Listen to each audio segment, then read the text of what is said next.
I've been thinking a lot about cults lately, and this is kind of a recurring fascination for me. Anytime I see a new documentary on Netflix or Max or one of the other streaming services I subscribe to that's about a cult or some kind of cult related activity, anytime there's like a new 2020 episode or a new Dateline episode that has to do with cults, I'm all in. I'm always curious about cults. And one of the big questions that always gets asked in discussions about cults is what's the difference between a cult and a church? Or what's the difference between a cult and a religion? Or a cult and some other kind of following or gathering or organization? And to me, one of the things that differentiates a cult from something that is perceived as more legitimate is that cults and the appeal of a particular cult is completely lost on those from outside the cult, right? If you're not in the cult, you look at the cult from the outside, you look at the leader of the cult from the outside, and you just don't see the appeal. And I think this is true for almost I think it is true for every cult following, for every cult that I know anything about.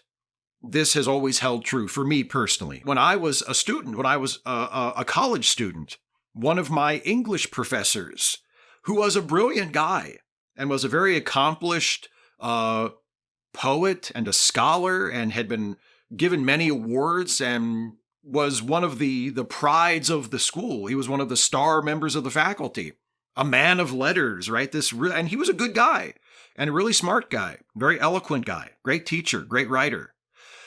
He was in a cult, and the cult he was in was called Adi Dam, and the cult leader was Adi Da. That was his name, and he had gone by many other names. He had been like a cult leader for 20 or 30 years at that point, and his cult had evolved several times. He had sort of switched up the shtick occasionally. So Adi Da was his name at the time that I first became aware of him.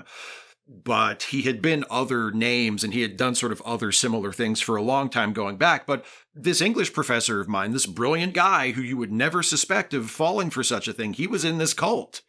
And he never talked about it in class, but it was one of those things that you just kind of learned, like other people at the school who knew about it kind of clued you in. And it was sort of an open secret that nobody ever discussed openly with him in class, but everybody kind of knew.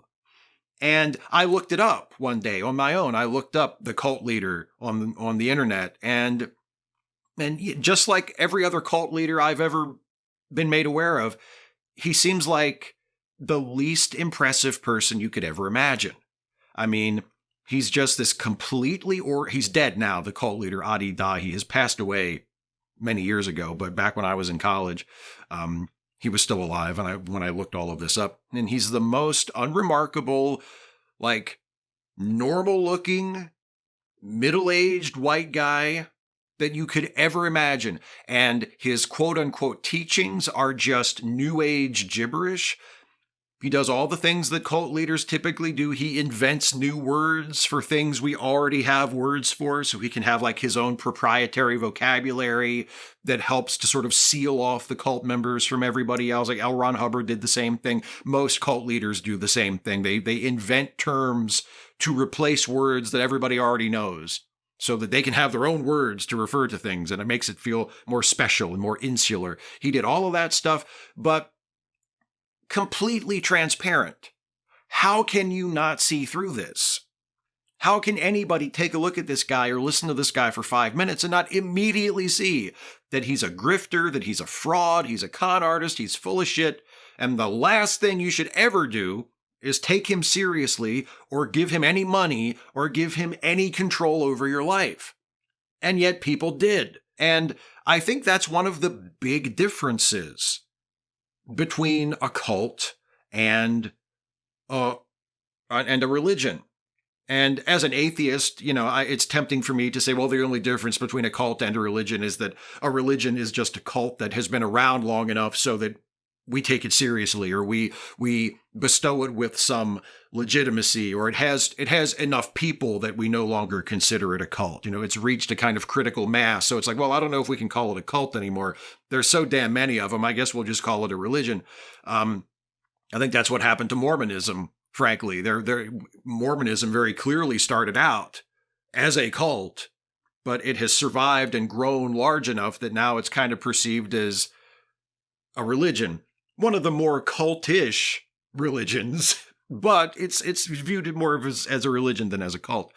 But I think what happens is when a religion has been around for a while and it has attracted a large number of followers over many, many generations, and it has existed for a long period of time, it has become both generalized, but it has also become differentiated. So there are different sects within it. Like if take Christianity for an example, Christianity is both a broad category that covers a lot of territory and a sort of general collection of beliefs that everybody who considers themselves a Christian holds in one form or another. But then it's also differentiated so there are different churches, there are different sects, different denominations that are all Christian in some sense, but they differ from one another. So Christianity, and some of those individual denominations or churches might be considered cults,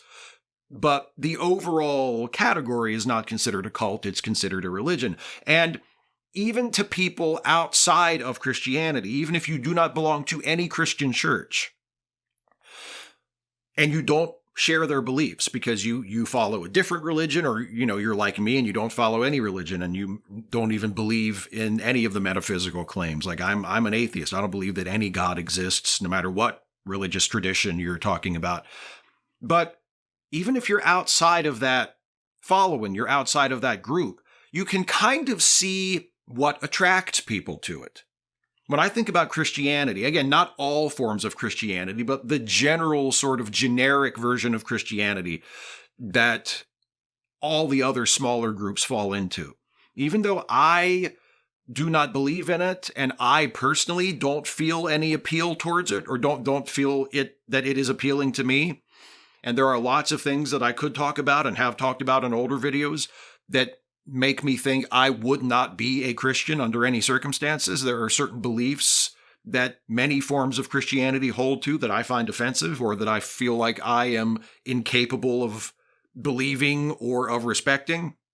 But even with all that being said, I understand in theory what the appeal is. I understand why someone would be attracted to that.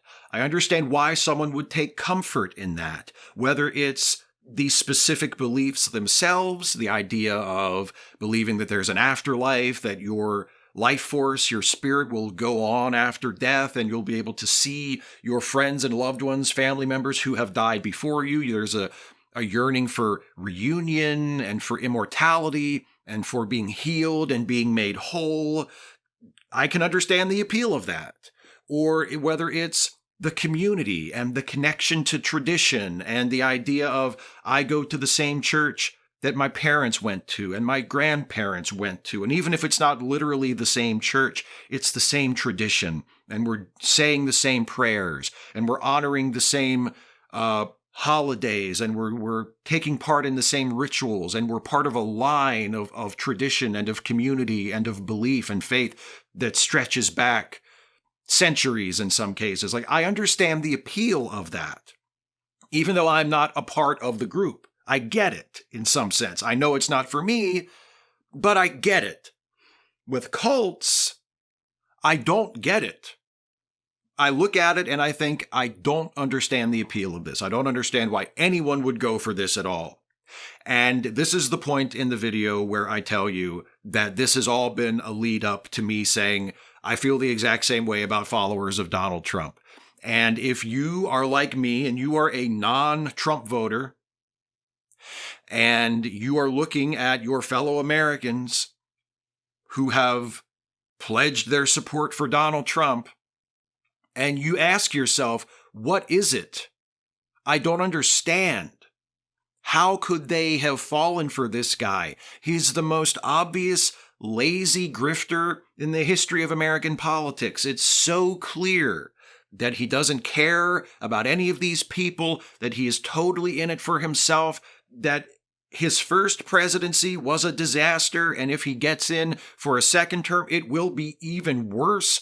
There is no upside to this. This is a terrible idea. The fact that this guy is even anywhere close to the presidency is an embarrassment, and there is no excuse for falling for any of his sales pitch. Like, there's nothing here. The emperor has no clothes. He's a criminal and a con artist and a fake and a phony.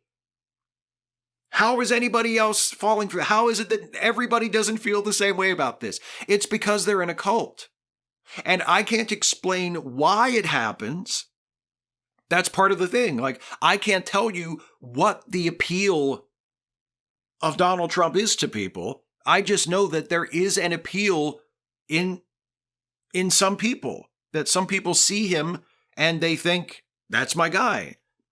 And we can explain some of it. Yeah, of course it's racism. Of course it's white nationalism. Of course it's xenophobia. There's all kinds of bigotries that are tied into it. And a lot of it is he tells people what they want to hear, and et cetera, et cetera, et cetera. I'm not saying that it's completely inexplicable, but the people who are never going to turn away from him, no matter what crimes he gets accused of, no matter what crimes he's convicted of, no matter how many people who used to work for him, who used to be in his inner circle, come out and say, this guy is a racist, this guy is an idiot, this guy is a phony, this guy is a fraud, this guy is dangerous and should not be allowed to retake this power that he once had. This guy, voting for this guy is a bad idea. Trust us, we used to work for him. There are some people who are in his following. It doesn't matter if everybody who ever worked for him came out and said that. They would not leave him. They would not forsake him. They would vote for him no matter what. And the only explanation I can think of for that is that they're in a cult. And the cult of Donald Trump's most ardent, diehard supporters, his ride-or-die base, that's a cult. Your parents, your grandparents, your cousins, your aunts and uncles, your old friends, who you feel like you don't know anymore, you look at them and they're Trump supporters, and you think, that doesn't seem like the person I used to know. I never would have thought that they would have been a part of something like this. That's exactly how the parents and children and relatives and friends of people who join cults think about them. That's what it is. It's a cult. And the worst thing we could possibly do is to put the leader of that cult back in charge of this country. So, we're coming up on Election Day real soon here in the United States. It's just a few days away. It's a week away as I'm sitting here recording this video, just slightly more than a week. And if you haven't voted yet, if you haven't voted by mail or you haven't voted early, if you're planning on voting, if you're eligible to vote, please vote. Please plan on voting and vote. And if by chance you are still unsure as to who you're going to vote for, it's going to be one of two people. One of two people is going to be the next president of the United States. It's either going to be Donald Trump or it's going to be Kamala Harris. It's not going to be Jill Stein. It's not going to be Cornel West. It's not going to be that fucking douchebag running for the Libertarian Party, whoever is, I can't even think of his name. Fuck him. Right? It's not going to be him. It's going to be Harris or it's going to be Trump. So those are your two viable choices. And of those two, I would highly recommend that you vote for the one who's not the leader of a fucking cult.